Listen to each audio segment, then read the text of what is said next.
함께 내받으실 살아계신 하나님 말씀은 누가복음 18장 35절에서 8절 말씀입니다. 한 절씩 교독하고 마지막 절 합독하겠습니다.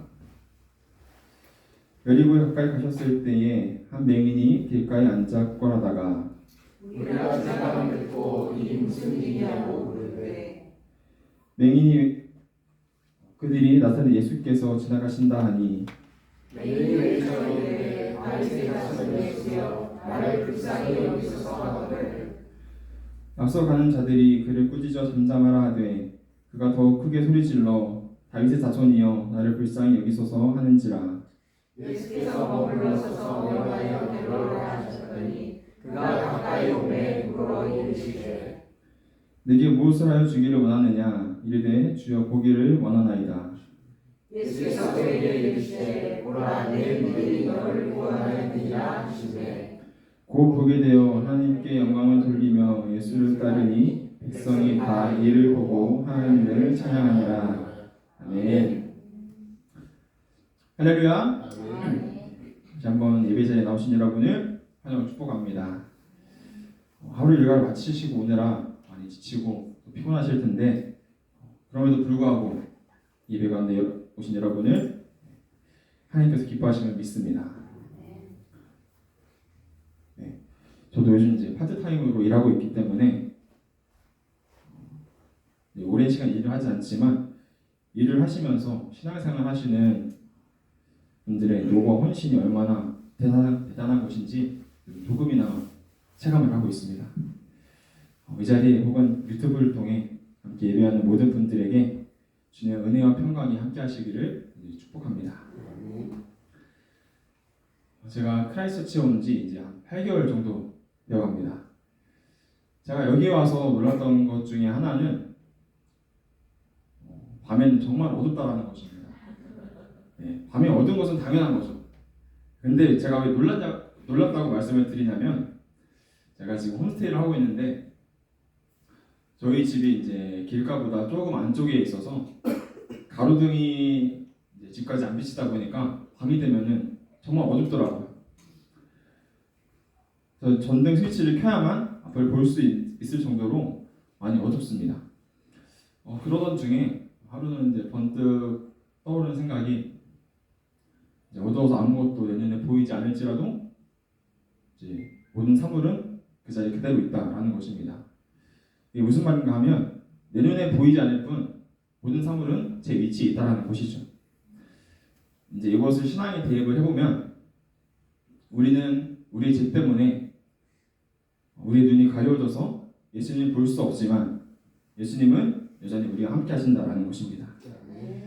그리고 예수님께서 그런 우리를 그냥 내버려 두지 않으시고 우리의 눈을 뜨게 하셔서 예수님께서 우리의 주님 되심을 보게 하시고 우리를 더 이상 어둠 가운데 두지 않으신다라는 것입니다. 주님께서는 어두운 죄와 사망 가운데서 우리를 부르셔서 눈을 뜨게 하시고 구원하시려고 이 땅에 오셨습니다. 자, 오늘 본문을 보면 맹인이 나옵니다. 맹인에 대한 설명은 자세하게 나오지 않습니다. 어디서 태어났고 어떻게 자랐고 그런 자세한 부분이 나오지 않습니다. 말씀을 보면은 몇 가지 추측을 할 수가 있는데 첫 번째는 이제 맹인이기에 일을 할 수가 없어서 길가에서 구걸하는 거지였다라는 것입니다. 그리고 두 번째는 예수님에 대해서 알고 있었다는 것과 이제 마지막 세 번째가 중요한데요. 세 번째로는 소문으로만 들었던 예수님을 그 예수님의 존재에 대해서 확신하고 있었다라는 것입니다. 그리고 예수님이시라면 분명 내 눈을 뜨게 할 수 있으실 거야 라는 믿음을 소유하고 있었다는 것입니다. 이 맹인은 길가에서 사람들이 지나가며 하는 소리를 들었을 뿐이지만 그것을 단지 그냥 풍문으로 들은 것이 아니라 그냥 마음으로 믿었습니다. 나중에 말씀을 드리겠지만 맹인은 이 믿음으로 구원을 얻고 눈을 뜨게 되었습니다. 네. 다시 본문 처음으로 돌아와서 보면 예수님께서 앞으로 일어나게 될 예수님의 십자가 고난과 또 부활에 대해서 제자들에게 말씀하시면서 여리고로 향하시는 장면이 나옵니다. 이때 맹인이 길가에서 구걸하다가 사람들의 무리가 지나가며 듣습니다. 그리고 묻습니다. 무슨 일입니까? 맹인의 질문에 사람들이 대답합니다. 나사렛 예수께서 지나가십니다. 이때 맹인의 머릿속에서는 엄청난 스파크가 일어납니다. 나사렛 예수님? 소문들만 들었던 그 예수님? 병든 자를 고치시고 죽은 자를 살리시고 우리의 메시아로 오셨다는 그 예수님? 그 다윗의 자손이신 예수님? 이에 맹인은 소리치기 시작합니다. 다윗의 자손이여 나를 불쌍히 여기소서. 본문 38절 39절 말씀을 함께 보겠습니다. 맹인이 외쳐 이르되 다윗의 자손 예수여 나를 불쌍히 여기소서 하거늘 앞서 가는 자들이 그를 꾸짖어 잠잠하라 하되 그가 더욱 크게 소리질러 다윗의 자손이여 나를 불쌍히 여기소서 하는지라. 맹인은 많은 사람들의 꾸짖음에도 불구하고 그 간절함 때문에 더 크게 소리를 지릅니다. 다윗의 자손이여 나를 불쌍히 여기소서.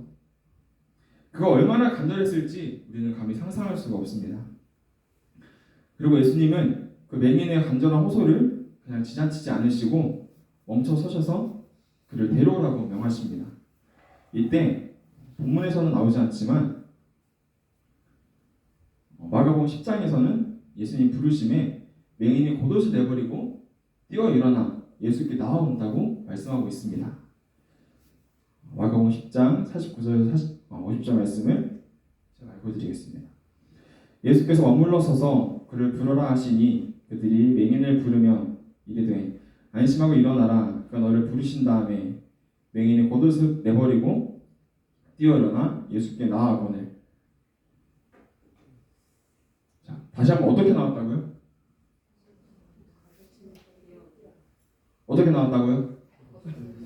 네, 겉옷을 내버리고 나왔다고요. 이러려고 할 것 같습니다. 네, 겉옷을 내버리고 뛰어 나왔다는 겁니다. 유대 사회에서 이 겉옷은 사회적인 신분을 나타내는 것이었습니다.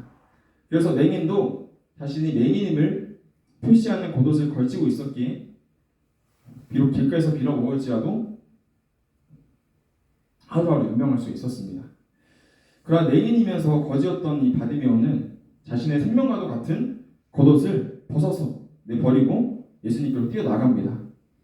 저는 앞이 보이지 않는 상황임에도 불구하고 오라 하시는 그 말씀에 의지하여서 주님께 뛰어나갑니다. 그리고 예수님의 부르심에 뛰쳐나간 그는 다른 것이 아닌 그저 보기만을 구합니다. 보는 것이 그의 유일한 소원이었고 예수님이시라면 내 눈을 뜨게 할 수 있을 거야 라는 믿음이 그에게 있었기 때문입니다. 예수님에 대한 그 믿음, 그 믿음에 대한 확신과 간절함이 있었기 때문입니다. 그리고 이내 그 믿음은 실현이 됩니다. 본문 40절에 43절 말씀을 함께 보겠습니다. 시작. 예수께서 머물러 서서 명하여 데려오라 하셨더니 그가 가까이 오매 물어 이르시되 내게 무엇을 하여 주기를 원하느냐 이르되 주여 보기를 원하나이다. 예수께서 그에게 이르시되 보라 내 믿음이 너를 구원하느니라 하시매 곧 보게 되어 하나님께 영광을 돌리며 예수를 따르니 백성이 다 이를 보고 하나님을 찬양하니라. 네. 예수님께서 그의 간절한 호소를 들으시고 그를 데려오라고 명하십니다. 그리고 물으시죠. 너에게 무엇을 해주기를 원하느냐?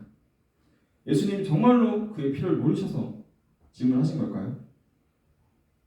예수님은 그의 필요를 이미 알고 계셨어요. 그의 마음, 그의 평생의 고통, 슬픔, 어려움 그 모든 것을 다 알고 계셨습니다. 그동안 얼마나 힘들었을지, 얼마나 답답하고 보는 것에 대해 얼마나 간절했을지 다 알고 계셨습니다.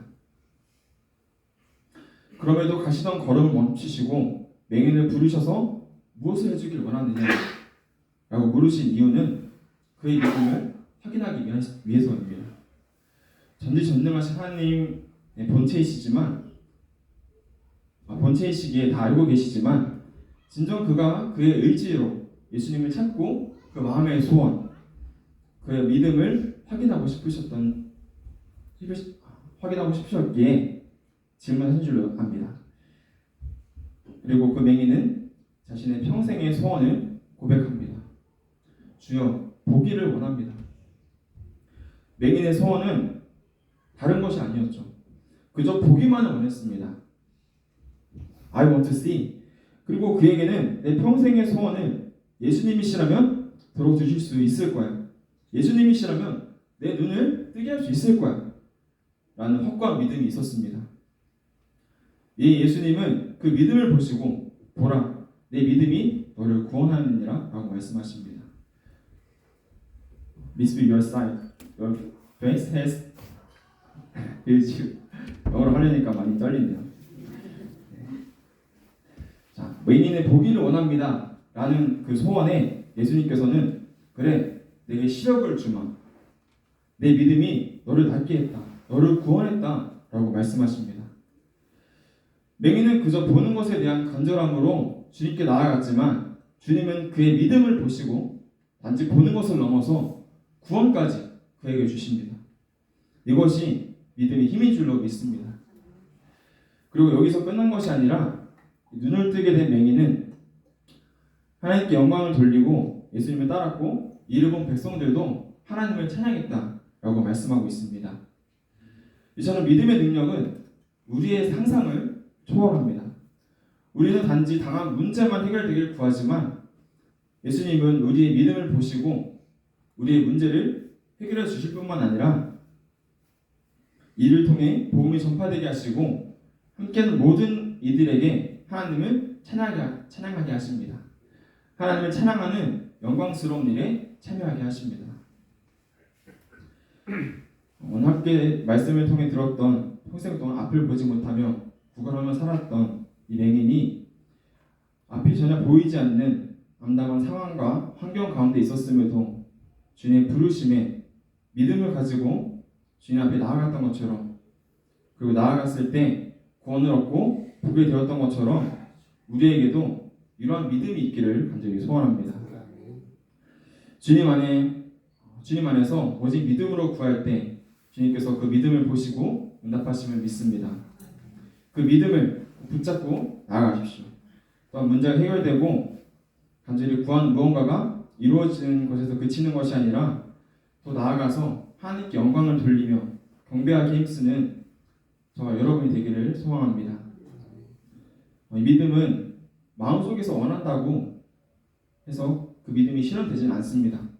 마음속에 있는 그대로 실천으로 옮겨야 그 믿음대로 실현되었다고 할 수 있는 것입니다.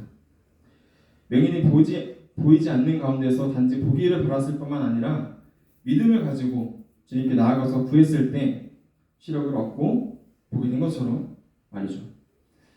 단지 마음으로 믿는 것이 아니라 입으로 시인하며 행하는 우리가 되기를 소원합니다. 그때 주님께서 들으시고 주님의 필요에 따라 응답해 주심을 믿습니다. 우리를 통해 이 로고스 교회를 통해 하나님의 복음이 확산되며 많은 이들이 주님께 돌아오는 역사가 일어나기를 축복합니다. 아멘.